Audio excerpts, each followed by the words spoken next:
You wake up before dawn, not because you want to, because you have to. Your legs are shredded. Your shoulders are on fire. Yesterday, you marched 20 miles with 80 pounds of gear on your back. Tomorrow, same thing. You are not a legend. You are not a god of war. You are a man that Rome turned into a weapon.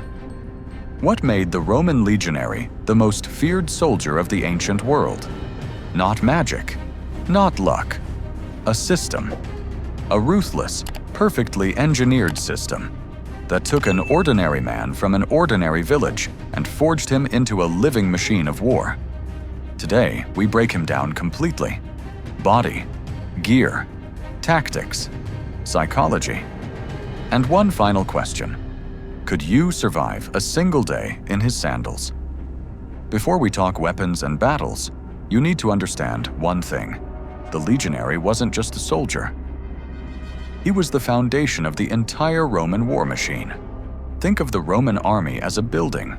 Cavalry, the roof. Impressive, visible, fast. Archers and slingers, the walls. Holding the perimeter. Siege engines, the gates. Breaking through. But the legionary was the foundation. Remove him, and everything collapses.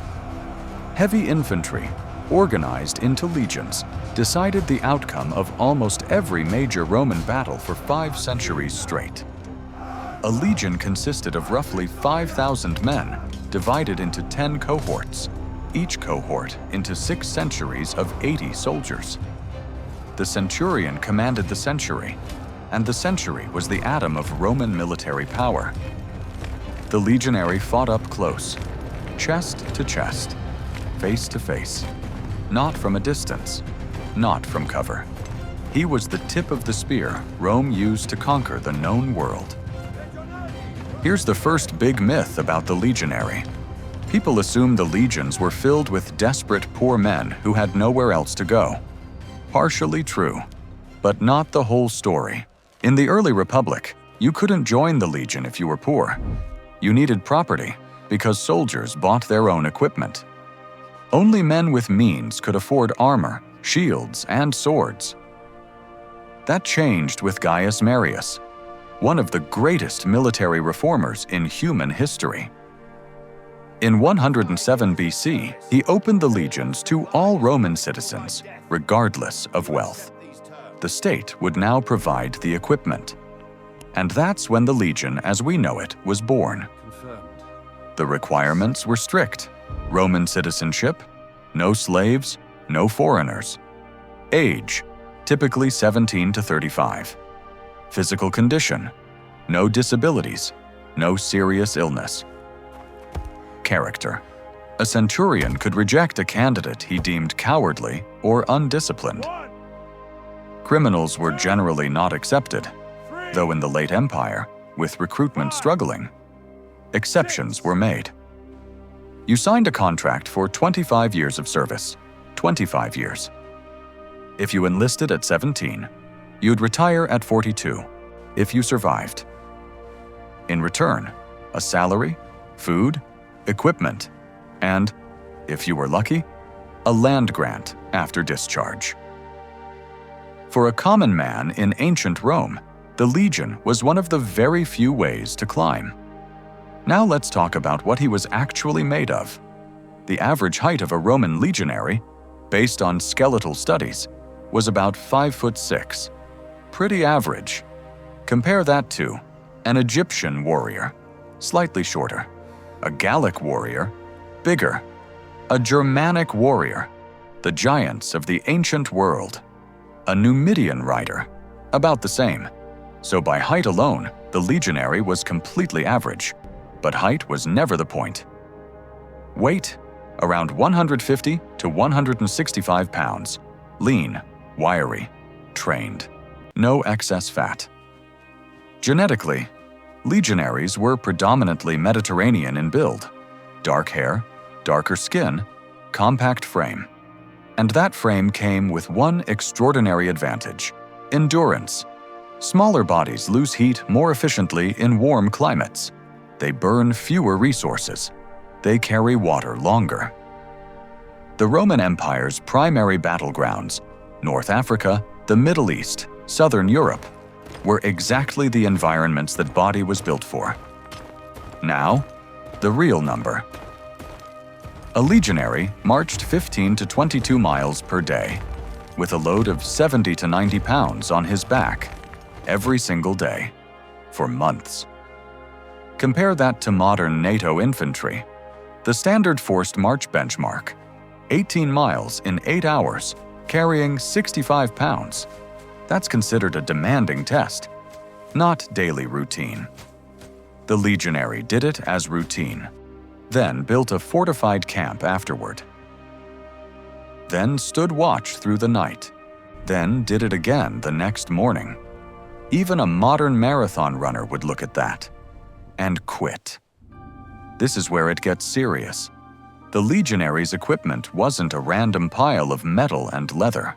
It was centuries of wars, defeats, victories, and engineering thought, compressed into a loadout. Every single piece solved a specific problem. The Gladius was a short, double-edged sword. Blade length, 18 to 22 inches. Total length with grip, roughly 26 inches. Weight, 1.5 to 2.2 pounds. Made from high-quality iron, sometimes with partial steel hardening on the surface, a process that made the edge harder while keeping the core flexible so it wouldn't snap. A skilled smith spent 2 to 4 days forging a single Gladius. Legions maintained their own weapons workshops, called fabrica, with dedicated armorers. Why so short? Because it was a genius solution to a specific problem. A long sword needs a wide swing. A swing needs space and time. In a tight formation, there's neither. The Gladius doesn't swing. It thrusts. Short, straight into the gut, into the throat. One push forward. Done. Enemy drops. Next one steps into range. Greek physicians of the era actually noted a disturbing pattern. Wounds from Gallic swords. Long cuts. Bloody, but survivable. Wounds from the Gladius. Small holes. But the mortality rate was incomparably higher, because a thrust destroys internal organs. If the Gladius was the closing argument, the pilum was the opening statement. The pilum was a throwing spear of revolutionary design. Total length, roughly 6.5 feet. A wooden shaft topped with a long, thin iron shank and a narrow point. Weight, 4 to 9 pounds. Accurate throwing range, about 50 feet. Maximum range, up to 80 feet. The genius was in the shank. It was made from deliberately soft iron. On impact with a shield, the shank bent. Why? First, the enemy's shield became useless. The pilum hung off it, dragging it down. The enemy either dropped the shield and stood exposed, or staggered under the weight. Second, a bent pilum couldn't be picked up and thrown back. In the chaos of battle, your enemy didn't get a free weapon. At the Battle of Pharsalus in 49 BC, Caesar described how a single pilum volley destroyed the shield wall of Pompey's men in seconds. Then came the Gladii. The scutum was a large, curved rectangular shield. Height, 32 to 40 inches. Width, 24 to 30 inches. Weight, 11 to 18 pounds. Constructed from multiple layers of wood glued in cross-grain, essentially ancient plywood, covered in leather on the outside, metal strips reinforcing the edges, and at the center, an iron boss called the umbo. The umbo was not decorative. It was a weapon, a steel fist you could drive into someone's face. When legionaries locked shields in formation, they didn't create a line of individual soldiers. They created a wall, and that wall had a name, the testudo. Enemy archers above, arrows raining down. First row, shields forward. Second, third, Fourth rows, shields raised overhead, a living tortoise of wood and metal moving forward. Slow, unstoppable. The historian Cassius Dio recorded that during one siege, defenders dropped a massive stone directly onto a testudo formation. It rolled off the shields. Not a single man was hurt. Helmet, 4 pounds body armor, 20 pounds. Shield, 15 pounds Gladius, 2 pounds. 2 pila, 15 pounds dagger. 1 pound sandals, 1 pound. Personal gear and rations on the march, another 20 to 30 pounds total combat load, around 80 to 100 pounds. And with that, they marched 20 miles. That's more than most people in America walk in an entire week. The legionary did not fight alone. That is the single most important thing to understand. His strength was not individual skill, it was collective discipline. A Gallic warrior was physically stronger. A Germanic fighter was faster and more ferocious. A Numidian horseman was untouchable at range. One-on-one, the legionary might lose. But Rome didn't fight one-on-one. The attack sequence was precise. Advance in formation, steady pace, shields up. At 50 feet, release the pila. 1 volley. 2 if time allowed. Shields disappear from the enemy line. Their formation cracks. Legionaries charge. Shield boss into the face. Gladius, short, straight, up under the ribs. Step forward. Another thrust. Step. No elegant swordplay. No theatrics. Steel, momentum, and 1 step forward at a time. When the front line tired, it rotated back. Fresh soldiers stepped forward. The enemy watched men fall, and more kept coming. That psychological pressure broke armies that were never physically beaten. Not when they were killed, but when they realized it would never end. 9 AD Germany. The Teutoburg Forest. 3 full legions. The 17th, 18th, and 19th. 20,000 men under the command of Publius Quinctilius Varus. They marched into the forest in a long column and walked straight into an ambush.